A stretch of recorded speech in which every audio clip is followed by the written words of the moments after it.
शङ्कर तेजस्विनावधीतमस्तु मा विद्विषावहै। ॐ शान्ति शान्ति शान्तिः। श्रुतिस्मृतिपुराणानाम् आलयं करुणालयं नमामि भगवत्पादं शङ्करं लोकशङ्करं। शङ्करं शङ्कराचार्यं केशवं बादरायणं सूत्रभाष्यकृतौ वन्दे भगवन्तौ पुनः पुनः। ईश्वरो गुरुरात्मेति मूर्तिभेदविभागिने व्योमवद्व्याप्तदेहाय दक्षिणामूर्तये नमः। सच्चिदानन्दरूपाय विश्वोत्पत्त्यादिहेतवे तापत्रयविनाशाय श्रीकृष्णाय वयं नुमः। यं प्रव्रजन्तमनुपेतमपेतकृत्यं द्वैपायनो विरहकातर आजुहाव। पुत्रेति तन्मयतया तरवोऽभिनेन्दुः तं सर्वभूतहृदयं मुनिमानतोऽस्मि।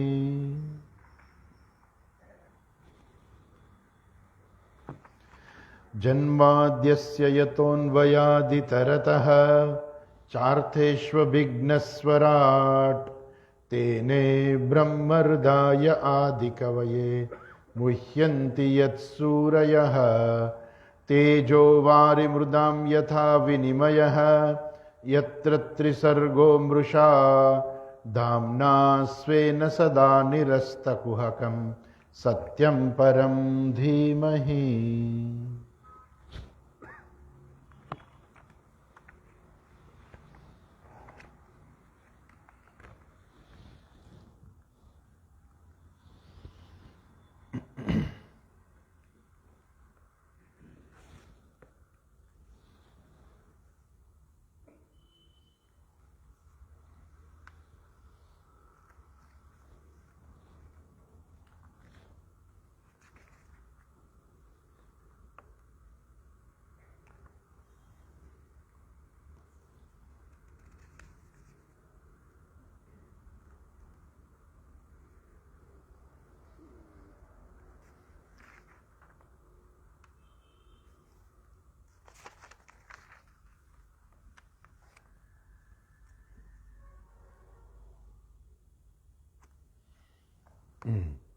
આપણે ગઈકાલે જોયું હતું એતદ એશો પરતા દેવી માયા વૈશારદી મતિઃ સંપન્ન એવેતિ તદ વિદુઃ મહિમ્ને સ્વે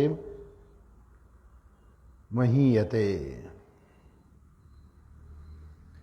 ઈશ્વરની આજે માયા દેવી જે છે એ જ્યારે નિવૃત્ત થાય છે, અને માયાદેવી જ્યારે નિવૃત્ત થાય એટલે શું થાય? એટલે અજ્ઞાન જાય એટલે શું થાય? વ્યક્તિગત રીતે આપણે અજ્ઞાન કહીએ, સમષ્ટિના દ્રષ્ટિકોણથી માયા કહીએ. તો એ નિવૃત્ત થાય એટલે શું થાય? આપણું અજ્ઞાન જાય એટલે શું થાય? અજ્ઞાન જાય એટલે જ્ઞાન પ્રાપ્ત થાય, અર્થાત વિદ્યાની પ્રાપ્તિ થાય. તો જ્યારે આ માયાદેવીની નિવૃત્તિ થાય છે ત્યારે વિદ્યાની પ્રાપ્તિ થાય છે, અને ત્યારે જે બ્રહ્મ સ્વરૂપ જે જીવ જે છે એ પોતાના મહિમા પ્રતિષ્ઠિત થાય છે. જીવ પોતાના મહિમા પ્રતિષ્ઠિત થાય છે એ શુદ્ધ ગુજરાતી થયું, પણ એટલે એનો અર્થ શું થયો કે વ્યક્તિ પોતાના સાચા સ્વરૂપને જાણે છે. ટૂંકમાં અહીંયા જે છે સ્વે મહિમને તિષ્ઠતી, એટલે પોતાના મહિમામાં એ સ્થિત થઈ જાય છે. એટલે એનો અર્થ કે વ્યક્તિને ખરેખર સાચું જ્ઞાન પ્રાપ્ત થાય છે. અર્થાત એ હવે એનું જે અજ્ઞાન જે હતું એ જતું રહ્યું.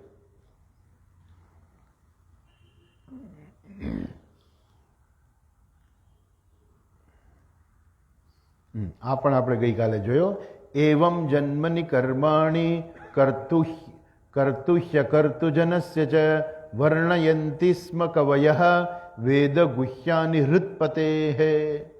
હૃત્પતેઃ, હૃત એટલે હૃદય, અને હૃદયના પતિ એટલે આપણા હૃદયની અંદર રહેનાર જે ભગવાન છે તે હૃદપતે હે એવમ જન્માની કર્માણી અકર્તુહુ અજનસ્ય છે. ભગવાન કેવા છે? અકર્તા છે, અજન્મા જે છે, અને હૃદપતે હે સર્વના અંતર્યામી છે. એવા જે પરમાત્મા જે છે એ કેવા છે પાછા? તો કે એના જે અવતારો જે છે એ અવતારોની કથા કોઈ વેદમાં નથી, કોઈ વેદમાં એવી આગાહી નથી કરી. કારણ કે વેદની અંદર તો શું છે? વેદ છે એનો આગલો ભાગ છે એ બધો કર્મકાંડ વિભાગ છે અને પાછળનો ભાગ છે જ્ઞાનકાંડ છે. એમાં કઈ અવતાર કથા ન આવતી હોય વેદની અંદર. એટલે એ જાણે કે વેદ માટે પણ કેવા છે? તો કે રહસ્ય રૂપ. ખરેખર વેદ માટે રહસ્ય રૂપ નથી, પણ એ વેદ જે છે એ એના માટે પણ આ ગુહ્ય છે. વેદ ગુહ્યાની હૃદપતે હે કવયો વર્ણયંતી. કવિઓ અર્થાત ઋષિમુનિઓ એવું કહે છે કે આ ભગવાનના જે અવતારો જે છે, ભગવાને શા માટે અવતાર લીધો, ક્યારે લીધો, ક્યાં લીધો, એ વેદોની અંદર પણ એવું કંઈ કહેલું નથી. એટલે વેદો માટે પણ આ અત્યંત ગુહ્ય છે એવું વિવેકીજનો વર્ણવે છે.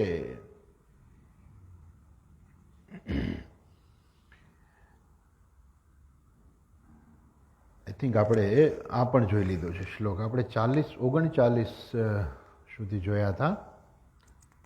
અથા ધન્ય ભગવંત તૈથમ વાસુદેવ કુર્વંતી ઉગ્રહ સવેદ ધાતુ પદવીમ પરસ્ય ભજેત તત્પાદ સરોજ ગંધમ. એ પણ જોયું. 40મો શ્લોક આપણે છેલ્લા 5 શ્લોક બાકી છે આ અધ્યાયના.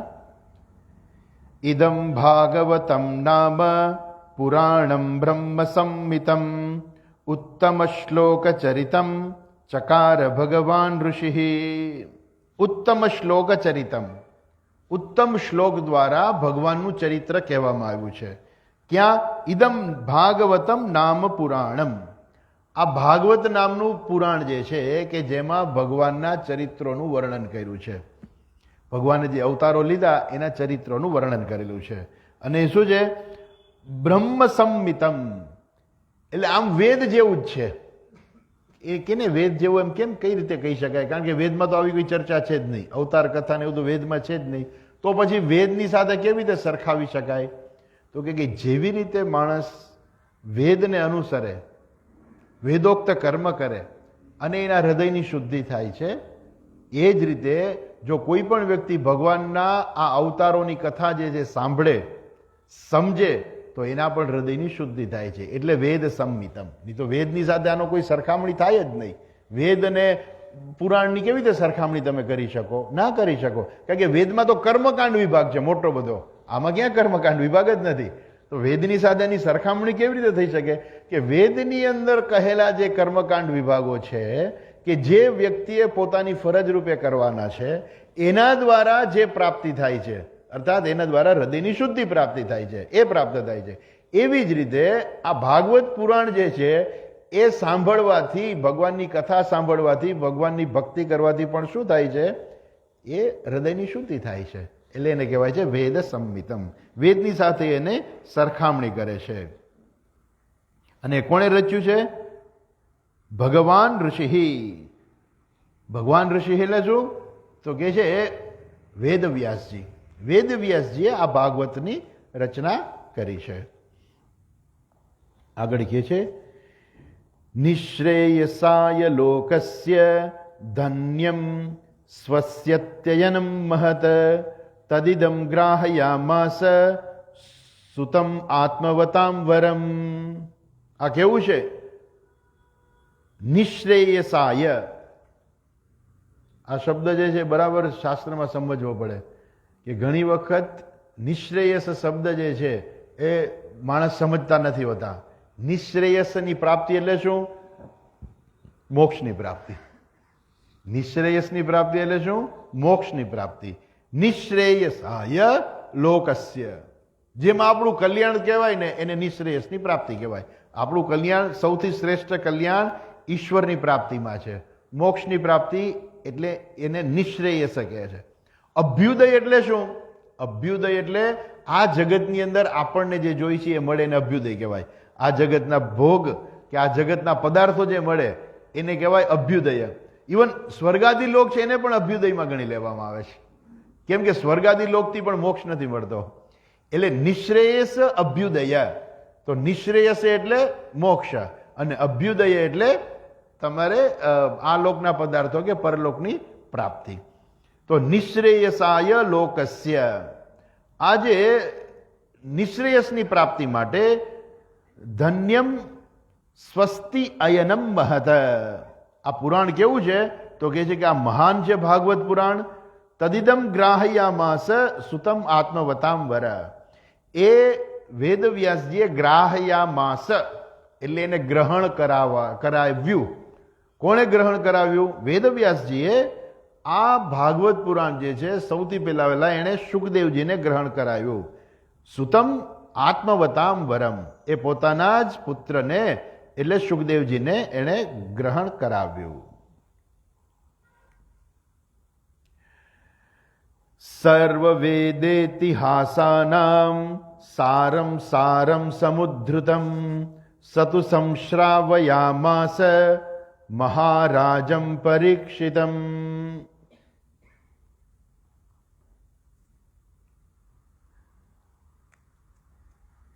સતુ સંશ્રયાયામાસ મહારાજમ પરીક્ષિતમ.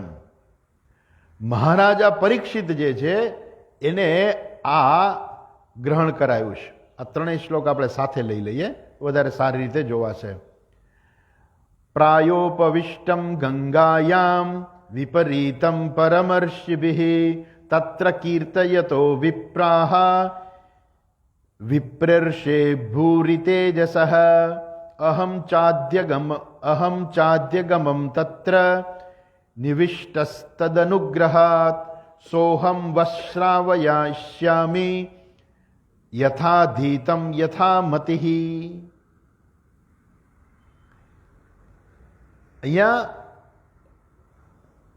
સૂતજી કહે છે કે આ ભાગવત પુરાણ મારી પાસે કેવી રીતે આવ્યું? તો કે હું ત્યાં હાજર હતો. કઈ જગ્યાએ હાજર હતો? તો કહે છે કે જ્યારે આ વેદવ્યાસજીએ જ્યારે આ કહ્યું તો વેદવ્યાસજીએ શું કર્યું? બધાને અલગ અલગ આપ્યું. સર્વ જોઈએ, આપણે જોઈએ શું કહે છે? સર્વ વેદ ઇતિહાસાનમ સારમ સારમ સમુદ્રતમ. આ અને પ્રાયોપવિષ્ટમ. પ્રાયોપવિષ્ટમ એટલે જ્યારે પરીક્ષિત રાજા ગંગાયામ પરીતમ, જ્યારે પરીક્ષિત રાજા ગંગાના કિનારે અનશન લઈને બેઠા હતા. અનશન એટલે હવે કંઈ ખાવાનું જ નહીં. ક્યાં સુધી નહીં ખાવાનું? તો મૃત્યુ આવે ત્યાં સુધી. અનશન, કોઈ પણ પ્રકારનું અન્ન ગ્રહણ નહીં કરવાનું.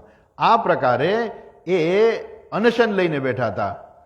અને આ બધા વેદ ઉપનિષદનો સાર જે છે, ઇતિહાસનો જે છે, એ સંગ્રહ જે છે એ આ ઋષિઓ પાસેથી ઋષિઓ પાસેથી એને સાંભળવાનું હતું. પણ સૌથી પહેલા વેદવ્યાસજીએ શુકદેવજીને કીધું અને આ જ જ્ઞાન, આ જ ભાગવત પુરાણ શુકદેવજીએ પરીક્ષિતને કીધું. પણ કેવા પરીક્ષિતને કીધું? તો કે જે પરીક્ષિત રાજા ગંગાયામ પરિતમ પરમર્ષિભિઃ, ઋષિ મુનિઓથી વીંટળાયેલા હતા. પરિતઃ એટલે ચારે બાજુથી. પરિતમ પરમર્ષિભિઃ, પરમ ઋષિઓ, બધા શ્રેષ્ઠ ઋષિઓ દ્વારા એ વીંટળાયેલા હતા. અર્થાત કથા આવશે આગળ કે પરીક્ષિત રાજા જ્યારે જાય છે ગંગા કિનારે ત્યારે ઘણા બધા ઋષિમુનિઓને પૂછે છે, પણ કોઈ એનો જવાબ નથી આપી શકતા. એ કહે છે કે મારે 7 જ દિવસમાં મારું મૃત્યુ આવવાનું છે, તો મને કેવી રીતે મોક્ષ મળે? તો એ કોઈ જ એની પાસે જવાબ નથી. ઘણા બધા ઋષિઓ હતા અને એ વખતે શુકદેવજી મહારાજ આ ભાગવત કથા કહેવા આવવાના હોય છે ત્યારે ચારે બાજુ ઋષિઓ પણ ભેગા થઈ ગયા હતા.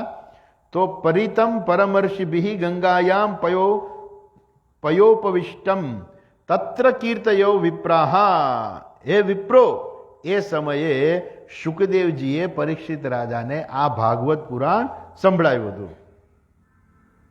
અને ત્યારે શુકદેવજીએ જ્યારે પરીક્ષિત રાજાને ભાગવત પુરાણ સંભળાયું ત્યારે હું પણ ત્યાં હતો. હું એટલે કોણ? હું એટલે કોણ?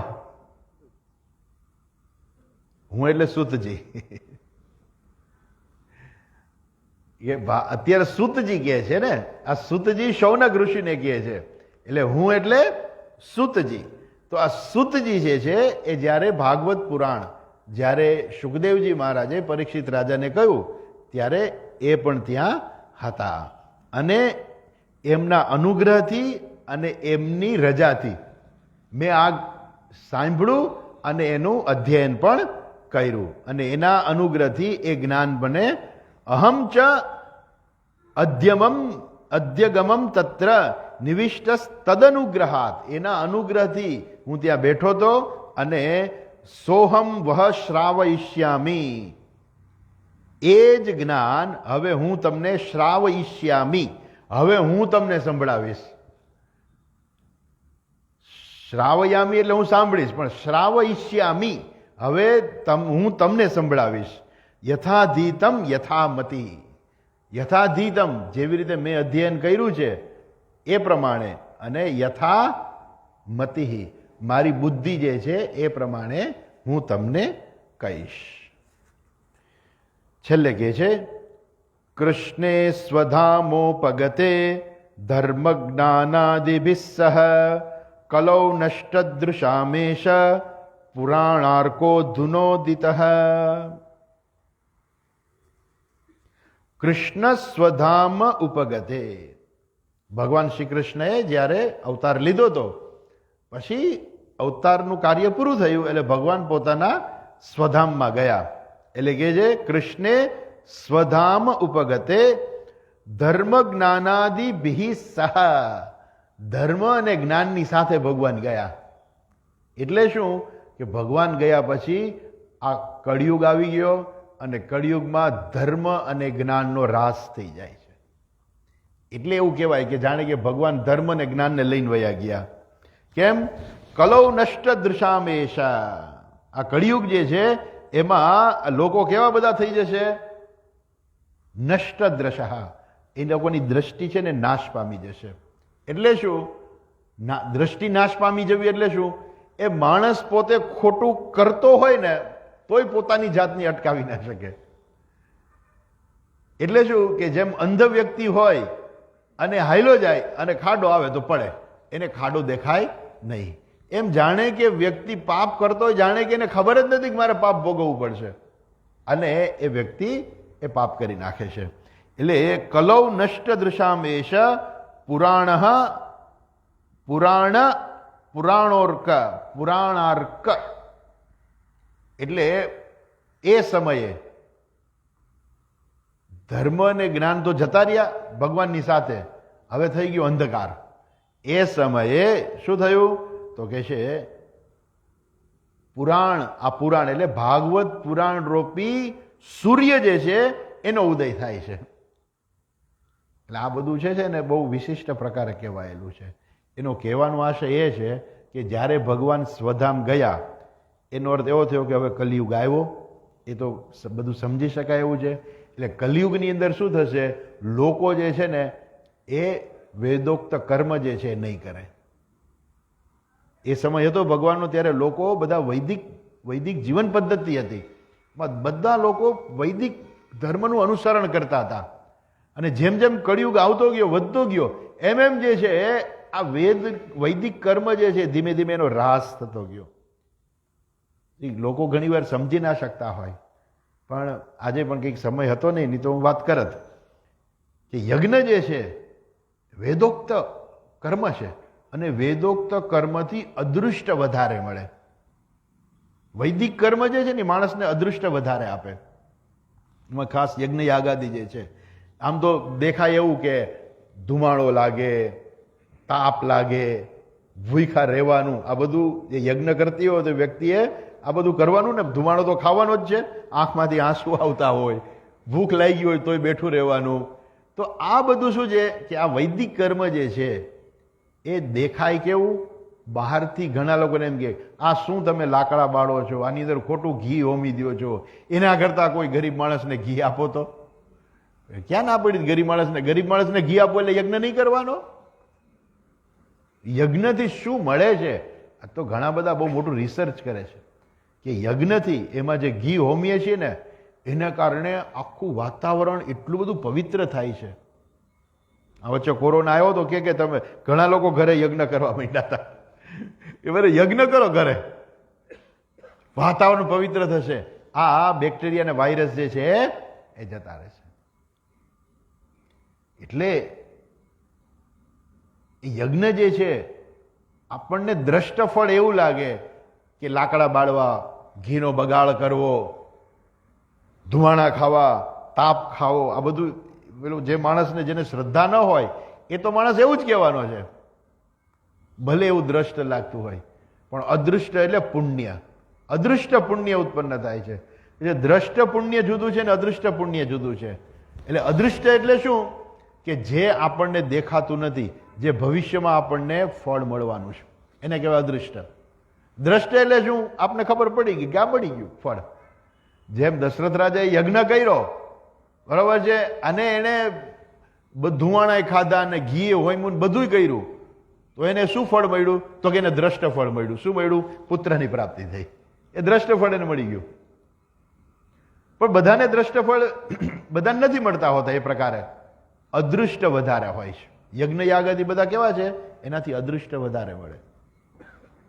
લોકોની શ્રદ્ધા ઘટી જાય કે આમાં દ્રષ્ટમાં તો આવું જ લાગે છે, એટલે લોકો કેવા થઈ જાય? માત્ર દ્રષ્ટ ફળ ઉપર આધારિત થઈ જાય અને એમ લાગે કે આમાં કંઈ મળતું જ નથી. એટલે લોકો વૈદિક કર્મથી દૂર થતા જાય ધીમે ધીમે કે ભાઈ આમાં શું યજ્ઞોપવિત. હવે યજ્ઞોપવિત આપણે ક્યાં પહેરવાની જરૂર છે? યજ્ઞોપવિત ધારણ તો કરે, બરાબર છે, પણ યજ્ઞોપવિત લીધા પછી એને વેદ ભણવાનો અધિકાર મળ્યો. અર્થાત ગાયત્રી મંત્ર એ હવે જપ કાયદેસર રીતે કરી શકે. જેમ અમેરિકા જવું હોય ને કાયદેસર વિઝા લઈને જવું પડે, પણ ઘણા એવા હોય પાછલા રસ્તે ઘૂસી જાય. એમાં કઈ વાંધો નહીં, ઘૂસી ગયા બરાબર છે, પણ એ ગેરકાયદેસર કહેવાય. પણ જે વિઝા લઈને જાય એ કાયદેસર છે. એમ યજ્ઞોપવિત લઈ ધારણ કરી અને જે માણસ વેદના મંત્રો બોલે એ કાયદેસર છે. ભગવાનને બતાવી શકે, જો ભગવાન કાયદેસર મેં પાઠ કર્યો છો વેદના મંત્રોનું, યજ્ઞોપવિત ધારણ કરેલી છે. એટલે યજ્ઞોપવિત ધારણ કરવાથી શું થાય? એને પાસ મળી ગયો કાયદેસરનો. શેનો પાસ મળ્યો? વેદ ભણવાનો, વેદના મંત્રો બોલવાનો અધિકાર મળી ગયો એને. અને રોજ ગાયત્રી કરવાની ફરજ થઈ ગઈ, સંધ્યાવંદન કરવાની ફરજ થઈ ગઈ. હવે યજ્ઞોપવિત તો લઈ લે, પણ પછી ખબર નહીં ક્યાંક પોચે કોકતી કે ભાઈ આ તારી યજ્ઞોપવિત ગયા, તો ખબર નહીં ગંજી કાઢ્યું હતું તો બાથરૂમમાં ક્યાંક ગઈ. કેટલા દી પહેલા ગઈ હશે એને ખબર નહીં. યજ્ઞોપવિત ધારણ કરવા પછી રોજ ગાયત્રી સંધ્યાવંદન કરવાનું હોય તો એનું જે ફળ જે છે માણસને મળે. પણ હવે પરિસ્થિતિ કે અમુક લોકો તો એવું કે અમારે યજ્ઞોપવિત જ ન હોય. આપણે પૂછીએ કે તમે લગ્ન કર્યા કે નહીં? તો કે હા કર્યા ને. તો કેવી રીતે કર્યા હતા? લગ્ન કેવી રીતે? બ્રાહ્મણની કે નહીં, બ્રાહ્મણને બોલાવીને કર્યા હતા. કે કોર્ટ મેરેજ કર્યા? તો કે ના ના, બ્રાહ્મણને બોલાવીને લગ્ન કર્યા હતા. તમે બ્રાહ્મણને બોલાવીને લગ્ન કર્યા, બ્રાહ્મણે લગ્ન કરાવ્યા, પણ એ તો વૈદિક વિધિ છે ખરેખર. અને વૈદિક વિધિ છે, યજ્ઞોપવિત વગર થાય જ નહીં. એટલે યજ્ઞોપવિત તો જરૂરી છે. તમે એક વૈદિક વિધિ કરો છો અને બીજું નથી કરતા એના જેવું. એટલે લોકો પાછા એમ કે ના અમારે યજ્ઞોપવિત ના હોય. કોણે કીધું તમને યજ્ઞોપવિત ના હોય એવું? શાસ્ત્રમાં બધાને અધિકાર આપ્યો છે યજ્ઞોપવિતનો. એ યજ્ઞોપવિત બધાએ ધારણ કરવાની હોય અને એના દ્વારા એને વેદનો અધિકાર મળે છે અને વૈદિક કર્મનો અધિકાર મળે છે, ગાયત્રી સંધ્યાવંદનનો અધિકાર મળે છે અને ફરજ છે. અધિકાર એ મળે છે અને ફરજ પણ છે કે જેનાથી ગાયત્રી મંત્ર દ્વારા એની બુદ્ધિને પાવરફુલ કરી શકે. એને ખબર નથી ગાયત્રી મંત્ર, એને ખબર નથી કે હું ગાયત્રી મંત્રથી મારી બુદ્ધિ કેટલી પાવરફુલ થાય છે. અમે તો ઘણા એવા ઉદાહરણો જોયા છે કે બાળકો નાના હતા ત્યારે એનામાં કોઈ એવું ટેલેન્ટ દેખાતું નહોતું, પણ જેવી યજ્ઞોપવિત ધારણ કરી અને ગાયત્રી વ્યવસ્થિત કરવા માંડ્યા એ ક્યાંય આગળ નીકળી ગયા. એ લોકો ખબર ના પડે, એ તમને દેખાય નહીં, પણ એનું ફળ છે એ ફળ આવતું હોય છે. હવે કળિયુગ આવ્યો ને એટલે શું થયું કે લોકોની શ્રદ્ધા જ ઓછી થઈ ગઈ એટલે બધા એમ કહેવા માંડે કે ભાઈ અમારે તો યજ્ઞોપવિત જ ના હોય, તો પછી વૈદિક કર્મ ક્યાંથી કરી શકે? વૈદિક કર્મ તો એક બાજુ રહ્યું, પછી યજ્ઞોપવિત જ ધારણ નથી કરતા, તો વૈદિક કર્મ ક્યાંથી કરશે? એ પાછા આવીએ તો આજે ભગવાન જ્યારે સ્વધામમાં ગયા ત્યારે ધર્મ જ્ઞાનાદિ ભીષહ, એ ધર્મ ને જ્ઞાન બધું ભગવાન લઈને વયા ગયા. ખરેખર ભગવાન લઈને વયા ગયા નથી, પણ એવું કહેવાય જાણે કે નહીં તો કઈ ભગવાનને એવું કંઈ હતું વાંધો કે ધર્મ ને જ્ઞાનને લઈને હું વયો જાઉં? ખરેખર ભગવાનનો જન્મ તો ધર્મ માટે થાય છે. એ ભગવાન ધર્મ ને જ્ઞાનને લઈને થોડા જતા રહીએ, પણ કહેવાનો આશય એવો છે. એટલે જ છે ને આ બધા ભાગવતના બધા શ્લોકો જે છે ને બહુ બહુ વિચિત્ર પ્રકારે જે છે એ કહેલા હોય છે. એટલે જો એનો સરખી રીતે અર્થ સમજવામાં ના આવે તો ખબર જ ના પડે કે આમ કેમ આવું લખ્યું છે. પણ એનું રહસ્ય શું છે કે એનો સાચો અર્થ સમજવો પડો કે આ શું કહેવા માંગે છે. કૃષ્ણે સ્વધામ ઉપગતે ધર્મ જ્ઞાનાદિ ભીષહ, ભગવાન જ્ઞાન અને ધર્મને લઈને વયા ગયા. લ્યો, આવું ભાગવતમાં લખ્યું છે. આપણે એમ થાય કે ભગવાનને શું વાંધો, આમ તો ભગવાન ધર્મ માટે તો જન્મ લે છે, તો પછી ધર્મ જ્ઞાનને લઈને શું કેમ વયા ગયા ભગવાન?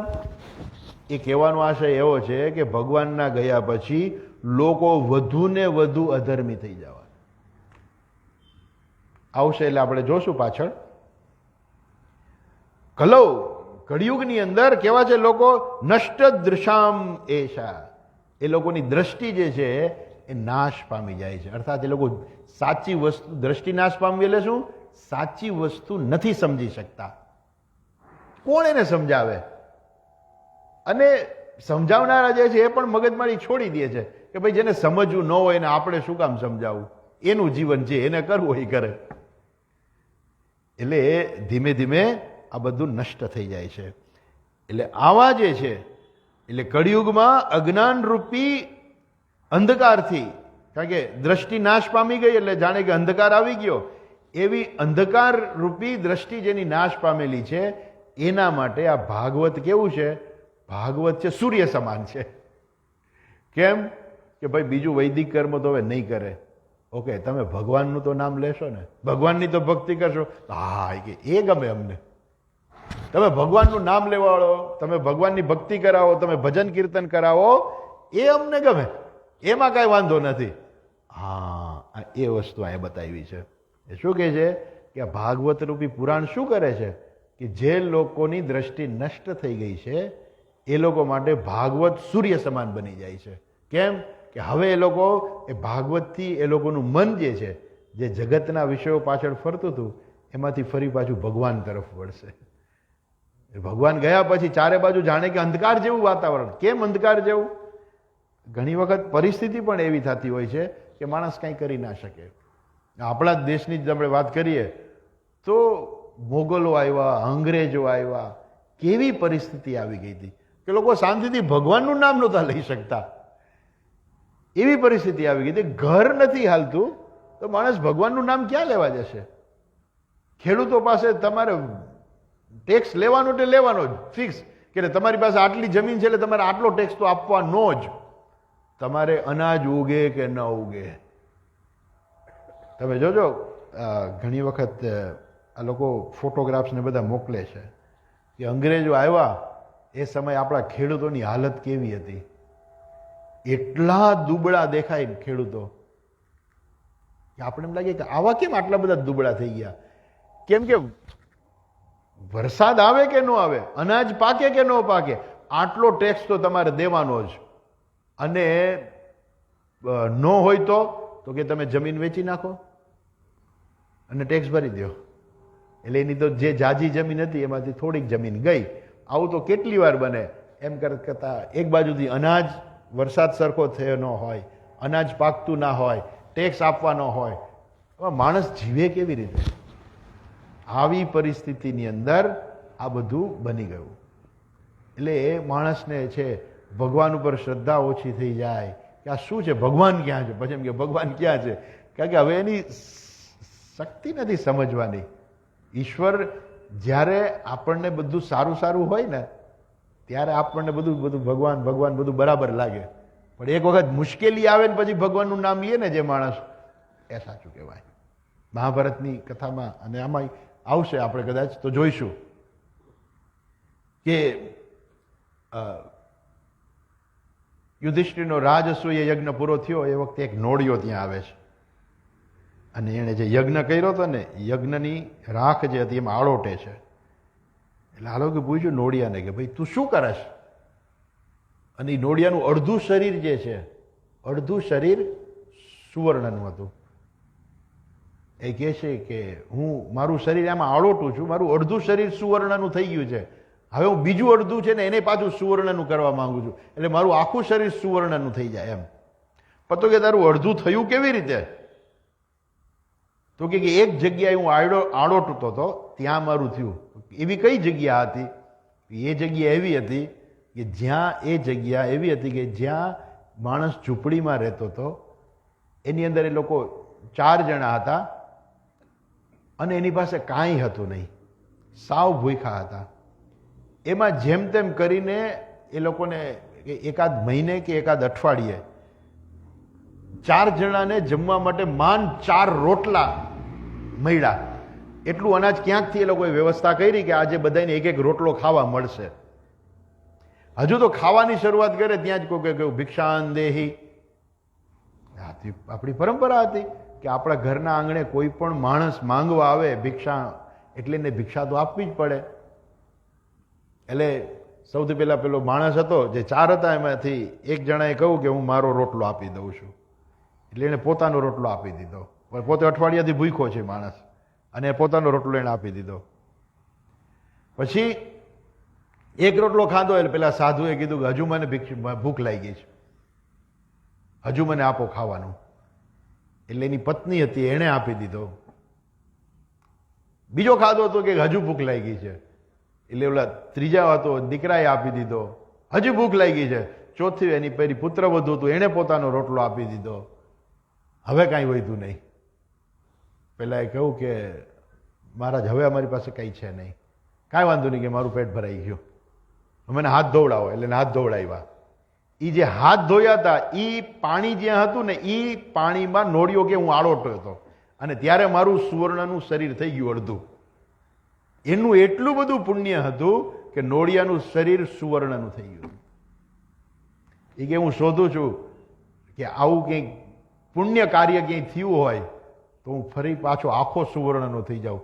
એટલે તમે મોટો યજ્ઞ કર્યો હતો ને રાજસૂય યજ્ઞ, એટલે હું અહીંયા આળોટું છું કે કદાચ તમારા રાજસૂય યજ્ઞનું પુણ્ય એટલું કદાચ હોય કે મારું બીજું અડધું અંગ સુવર્ણનું થઈ જાય, પણ ન થયું. કેમ? તો કે ભગવાન પરીક્ષા કરતા હતા યુધિષ્ઠિરની, કે યુધિષ્ઠિરને એમ થોડુંક મનમાં એમ થયું કે આહા મેં કેવડો મોટો રાજસૂય યજ્ઞ કર્યો. એ સમય નોળિયો આવે છે. એની મૂળ વાત ઉપર આપણે પાછા આવીએ તો કે માણસ પાસે કાંઈ ન હોય અને છતાંય એ માણસ આપે એવું બહુ ઓછી જગ્યાએ બનતું હોય છે.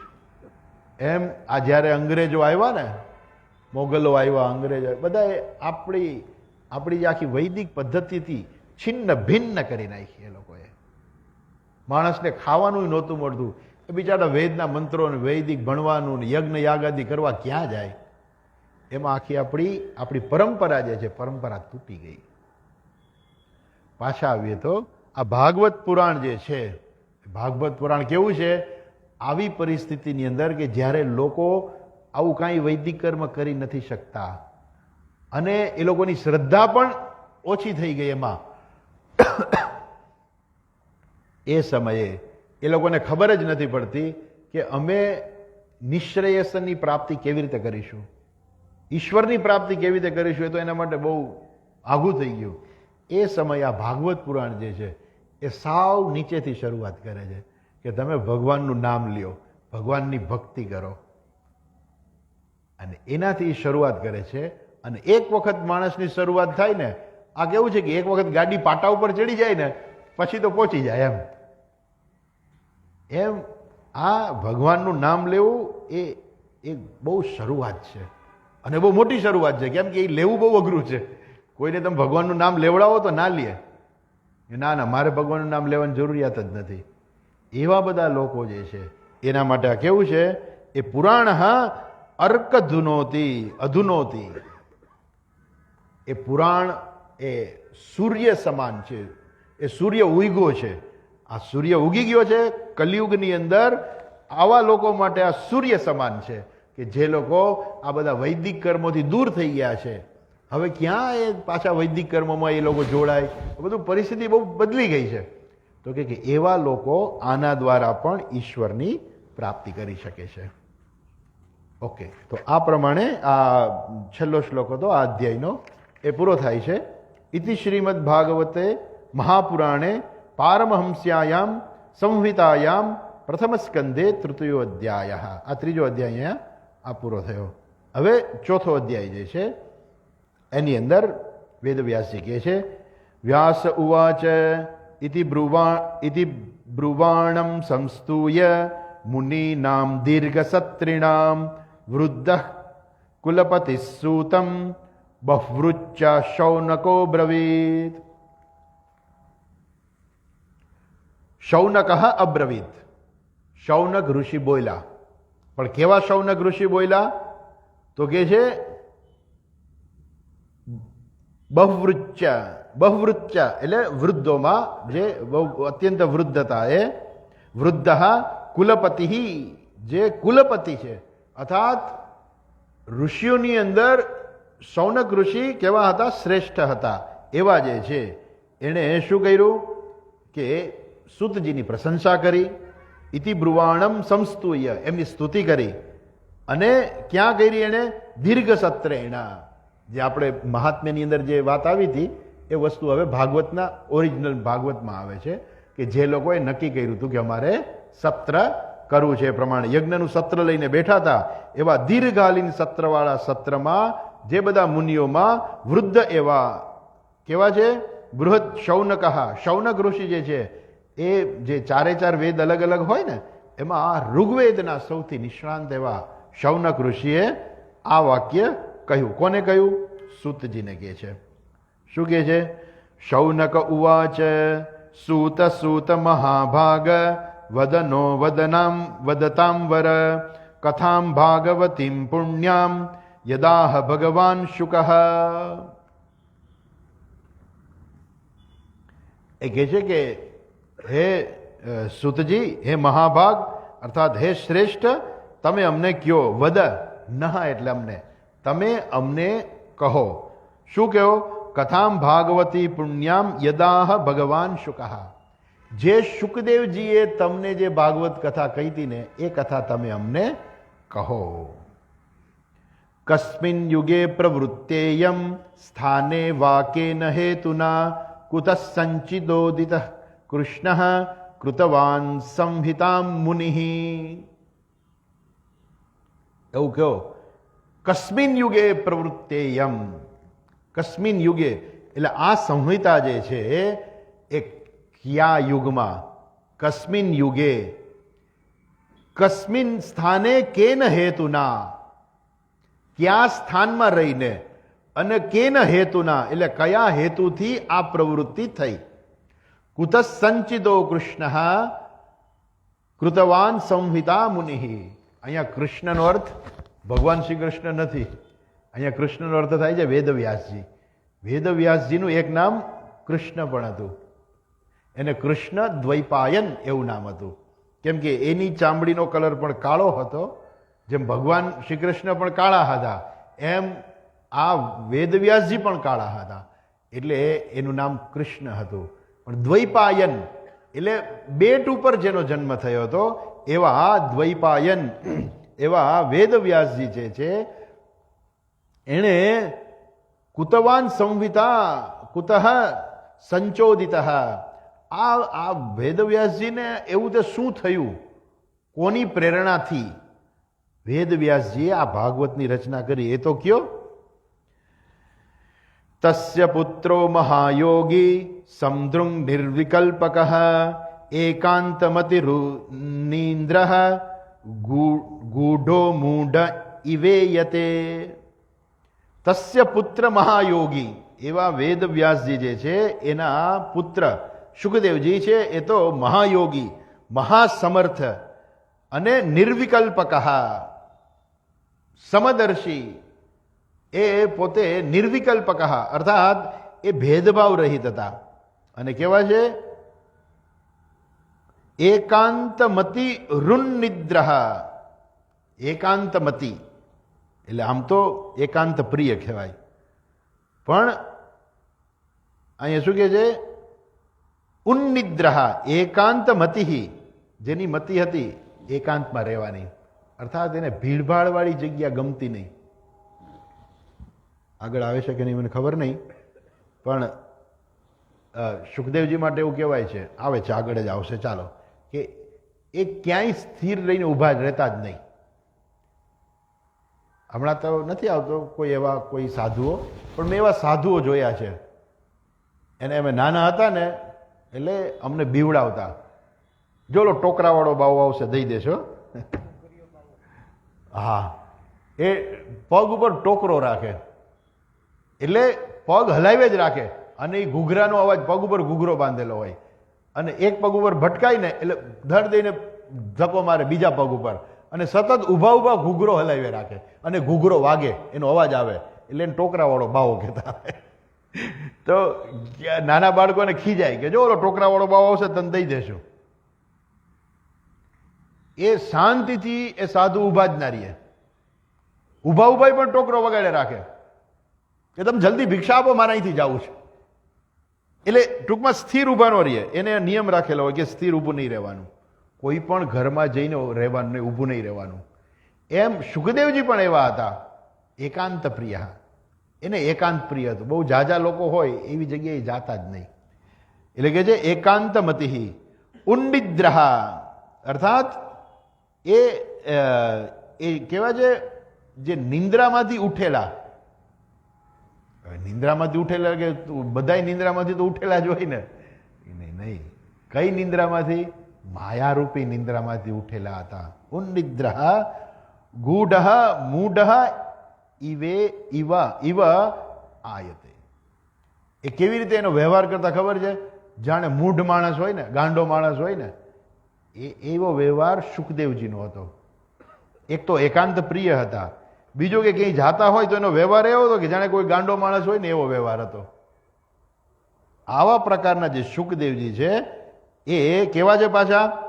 નિર્વિકલ્પક. હા, એ બ્રહ્મનિષ્ઠ છે ખરેખર તો. એવા સુખદેવજી એ તો કહેવાય છે ને કે એ તો એનો જન્મ થયો ને હાલી નીકળ્યા, માતા પિતાની કોઈની ચિંતા કર્યા વગર એ તો હાયલા ગયા એવી કહે છે. જો એની ચર્ચા છે. દ્રષ્ટ્વાનુયાન્તમ ઋષિમાત્મજયમપ્યનગ્નમ દેવ્યો હ્રિયા પરિદધુનર સુતસ્ય ચિત્રમ તદ્વીક્ષ્ય પૃચ્છતિ મુનૌ જગદુસ્તવાસ્તિ સ્ત્રી પુંભદાનતુ સુતસ્ય વિવિક્ત દૃષ્ટેઃ. દ્રષ્ટ્વા અનુયતામ ઋષિમ આત્મજમ અપી અનગ્નમ.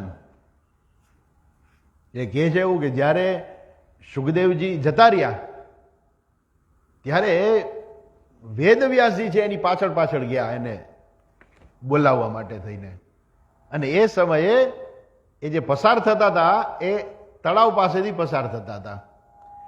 ત્યારે તળાવની અંદર ઘણી બધી સ્ત્રીઓ સ્નાન કરતી હતી. તો સુખદેવજીને જોઈને એ સ્ત્રીઓને કાંઈ ના થયું, પરંતુ જેવા આમ તો સુખદેવજી તો નગ્ન હતા, એમણે તો કોઈ વસ્ત્ર નહોતા પહેરેલા, તો પણ સ્ત્રીઓને કોઈ સંકોચ ના થયો.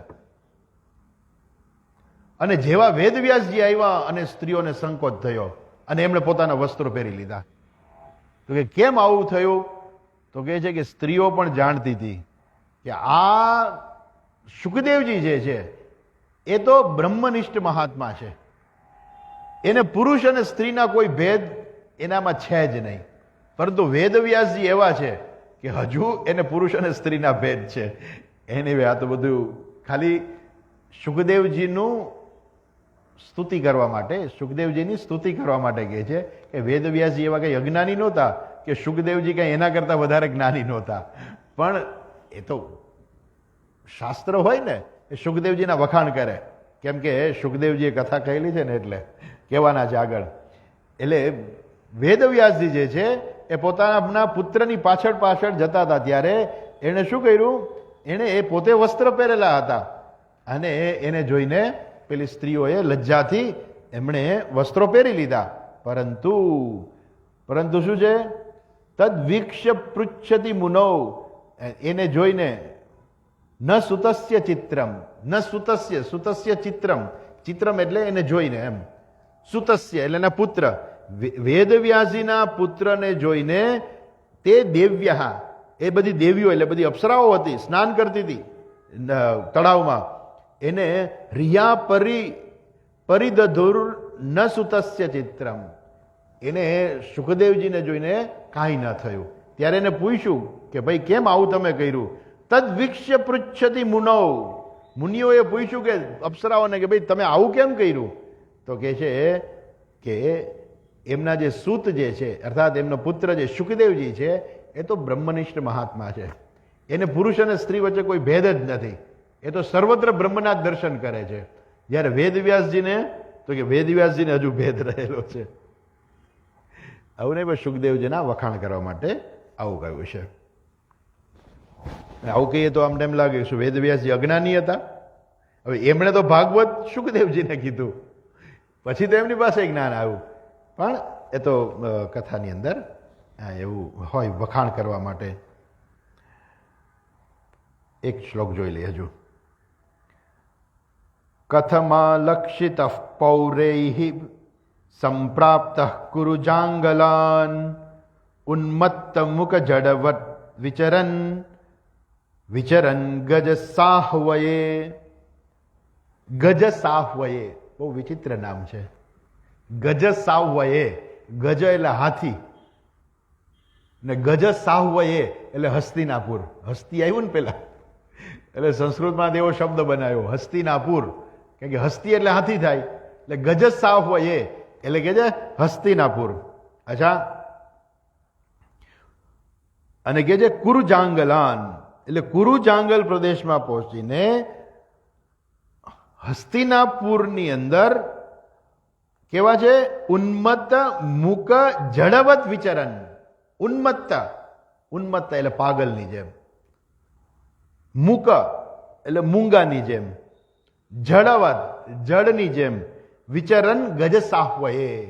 આ હસ્તિનાપુરની અંદર સુખદેવજી જે છે એ ગયા આવી રીતે ઉન્મત્તની જેમ, પાગલની જેમ, મૂઢની જેમ, મૂંગાની જેમ.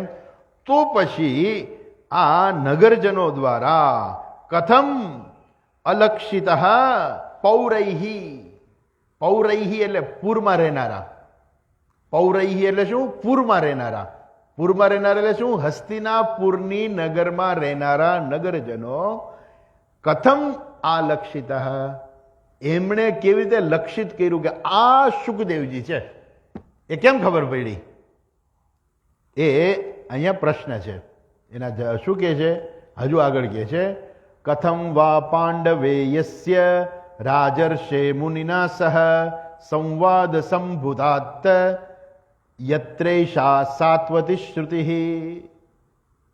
હે સુતજી, કથમ વા પાંડવે યસ્ય, પાંડવેય, પાંડવ એટલે પાંડુના પુત્ર, પણ પાંડવેય એટલે પાંડુના પુત્રોના પુત્ર. એટલે પાંડવે એટલે પાંડુઓ રાજાના પુત્રનો પુત્ર કોણ હતો? પરીક્ષિત રાજા. એ કહે છે આ પરીક્ષિત રાજા જે છે એ એનો સંવાદ જે છે, રાજર્ષે મુનિના સહસંવાદ. આજે પાંડુ રાજા જે છે એનો રાજર્ષિ, રાજાઓમાં પણ ઋષિ સમાન હતા. કોણ? પરીક્ષિત રાજા. જે પરીક્ષિત રાજા જે છે, જે પાંડુ કુળમાં પણ ઉત્પન્ન થયેલા પાંડવેય, એ રાજા પરીક્ષિત જે છે એનો જે સંવાદ જે છે કેવી રીતે થયો? એવું તો શું બની ગયું કે આવા સુખદેવજી અને આ પરીક્ષિત રાજા એ બે વચ્ચે સંવાદ થયો. કેવી રીતે થયો અને આ પહોંચ્યા કેવી રીતે? આ તત્ર એષા સાત્વતી શ્રુતિ. અને આ સાત્વતી શ્રુતિ એટલે ભાગવત કથા. આ ભાગવત કથાની રચના કેવી રીતે થઈ એ તો કયો. કેવા છે સુખદેવજી? સગો દહન માત્રમ હિ ગૃહેશુ ગૃહમેધિનામ અવેક્ષત મહાભાગ તીર્થી કુર્વન તદાશ્રમમ. મહાત્મા કેવા હતા? આવા બ્રહ્મનિષ્ઠ મહાત્મા સુખદેવજી કેવા હતા? સગોદોહન માત્રમ. એ કોઈના ઘરે ભિક્ષા લેવા જાય ને તો કેટલી વાર બેસતા, કેટલી વાર ઊભા રહેતા? ગોદોહન માત્ર. ગાયને દોહતા કેટલી વાર લાગે? એનો એવો જવાબ નથી કે એ તો દોવાવાળા ઉપર આધાર છે. એ તો એવો જવાબ થઈ શકે કે ભાઈ તો દોવાવાળો કેવો છે એની ઉપર આધાર લાગે છે. કેમ? અમારા આશ્રમમાં ગાય દોવાવાળો છે એ અડધી કલાક કરે છે એક ગાયને દોતા, અને એમાં દૂધે પાછું એટલું બધું આવ્યું ના હોય પણ એ અડધી કલાક દોય રાખે. એ કે સ્વામીજી જરા જરા જ દૂધ આવે છે. એમ નહીં, સ્ટાન્ડર્ડ એનો નિયમ શું છે?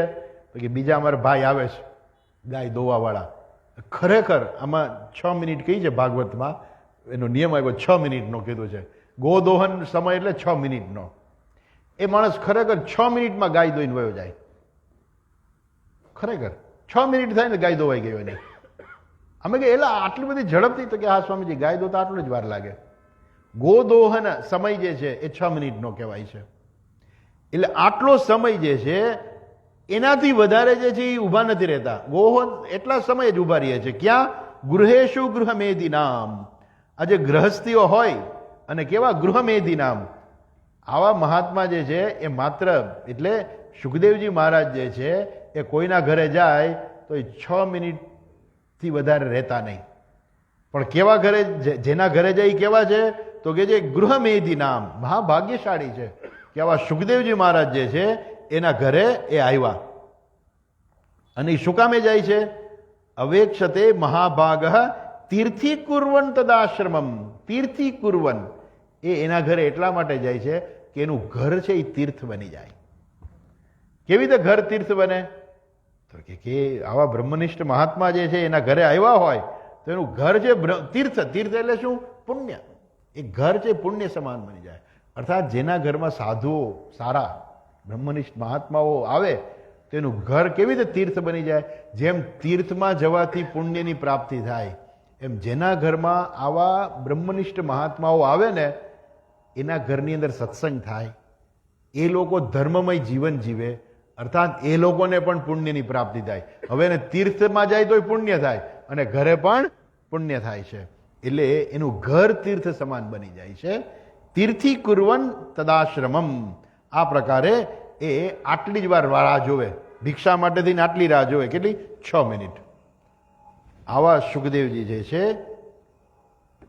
એનું એણે જે કર્મો કર્યા એ તમને મને કહો. એની વિશેષ ચર્ચા જે છે આગળ આવશે. આપણે આજે અહીંયા અટકી જઈએ, સમય થઈ ગયો છે. ઓમ પૂર્ણમદઃ પૂર્ણમિદં પૂર્ણાત પૂર્ણમુદચ્યતે પૂર્ણસ્ય પૂર્ણમાદાય પૂર્ણમેવાવશિષ્યતે. ઓમ શાંતિ શાંતિ શાંતિ. હરિ ઓમ શ્રી ગુરુભ્યો નમઃ. હરિ ઓમ.